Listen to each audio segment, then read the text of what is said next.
Hello guys, welcome back on my YouTube channel. We are here with Fabio. He got 5-0 first OP9 tournament. He beat me live, so you can watch the final and the game against me with the best deck. Useless Kid. A lot of work on the deck. Yeah, like about 2 months of work. So, it paid off. It paid, yeah, okay. Let's go with the deck list. Okay, so. First, the matchups, if you remind that.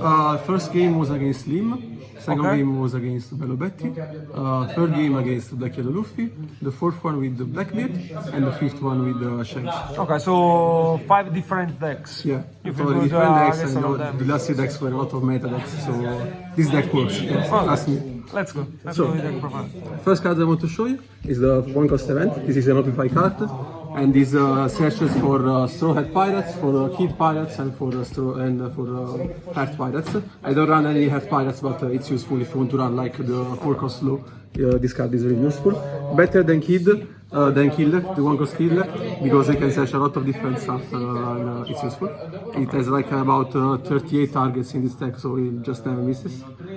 Then let's go with the turn. If you go first, you want to play either Pudding or this new Eustace Kid. The Pudding is useful because you can swing with the leader on turn with 3 Don, and you go like 6k to leader and you don't lose any Don. And then this kid is useful because you can go 5 to the leader and start taking your life so that your leader becomes active earlier. And you can still swing because the Don is active, so you can still win for 5, but it's still good. It's not as 4 because there is only it's a no counter, and this deck struggles a lot with the no counter cards, so it's pretty hard. As turn 2 plays, the best ones are these 2. If you go second, you can go with the Sanji turn 1, and Sanji is pretty good because you can start taking your life, and then the next turn you go with swing really hard. And if you play Bon Clay, you just go like 7k, 8k at 4 Don. It's really good. If you get a kid at second turn at 4 Don, you even go even harder because your leader becomes 5k with Sanji and Kid. You struggle a lot when people starve, no? Yeah, not very much because you can take your lives, but sometimes when people start starving you, you don't run a lot of resources because the leader doesn't draw very much. Okay, so you struggle a little bit. Because of that, I had to run this Nami. This Nami is because there are a lot of no counter cards. I think about 13 to 14. You can dash card and draw other cards, and it's still useful when you have these no counter cards. Kid is a strong 5 Don play. Even if you put the Pudding on 3 Don and then a Kid on 5 Don, you can ramp on 5 Don and then attack with your leader as like 7 or 8k. 7k swing, so it's really good. Then let's go with the finishers. Let's go first with the finishers. We can say that this is the new killer. It can allow your leader to attack 2 times, and it's a lot useful because you do Don -1 and your leader becomes active again. In the late game, you just go 11k, 13k just from nothing, so it's really good. If you even run the 2 cost event that I'm not running, you can go like 18, 20, you just destroy your opponent. And then Usohashi is good because every blocker gets destroyed. And it's a purple stable. Yeah, it's a purple stable. It's really good. It's so hot, searchable, so it's really good. And then Wire, it's the card I won against. This card. Yeah, I won against Luigi with this card. It just goes 5k. It's like a better Frankie. So if your leader is 7k, you can put 1 down on it and it has rush. No Kid and Killer. No Kid and Killer.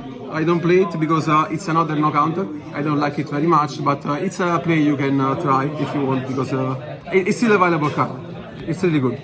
Then let's go with the big rushers. So first there is Sanji. It's a 7 Don play. You tap an opponent blocker and you can rush with it. It's a little bit, it's less worthy against Blackbeard because this rusher and the Luffy that we'll see next, they don't have rush if they don't play. So if Blackbeard stops on play, it does not have rush. But it's still a 7 Don play, it's really good. But Dragon against Blackbeard was just MVP. So you just play Dragon into Dragon and you go 9k, 9k. At 8 on you can go 9k with Dragon and then attach it onto leader and then 9k with leader. It's too much, really too much. And as last rusher, I run Luffy. It's really, this card is crazy. Yeah, it's really good when you hit 9 Don, you just return 1 Don, draw 1 card, so it replaces itself, and then it goes to 10k to leader, and then you can go even 7k to leader. It's strong. And it's straw hat searchable, so pretty good. Then there are the last few cards. So this one, this 0 cost 3k counter. It's useful, as I said, because there are a lot of cards that have no counter, and you have to trash them because you don't need them. I run like 11 2k counters and 2 of these because it's useful. Then when it comes out from trigger, it's really good. You ramp is stronger. Then let's go with Kuma. This is like the flexible spot. Yeah, I'm trying it. First day I was playing the Nico Robin, like the 1k that pops 1k, but I don't think it's really good because it can only pop like Rebecca in the meta. It's good against Blackbeard, because, but only in the first few turns, because you can pop his lock Q early, but then they start playing the effect and you cannot do anymore. Sometimes he comes out of life and it's useful because Blackbeard usually discards this card from at the last of the turn, at the end of the turn. So sometimes it happens, he comes out and he destroys their lock Q. It's really good. From life, you can play it from life, it's really good. And the last deck card is the Goldie Roger. Against Blackbeard, this is a must to have. I only have one of. I'm thinking about Only one proxy. Only one proxy, only one of. I'm thinking about putting 2, but I'm not sure right now because this deck struggles a lot going up to 10 Don. So it's a really good finisher, but you won't not see only one, and that's it. Okay. Thank you, Fabio. Keep the best deck. Thank you, Luigi, for this opportunity. And see you in the next video. Bye bye.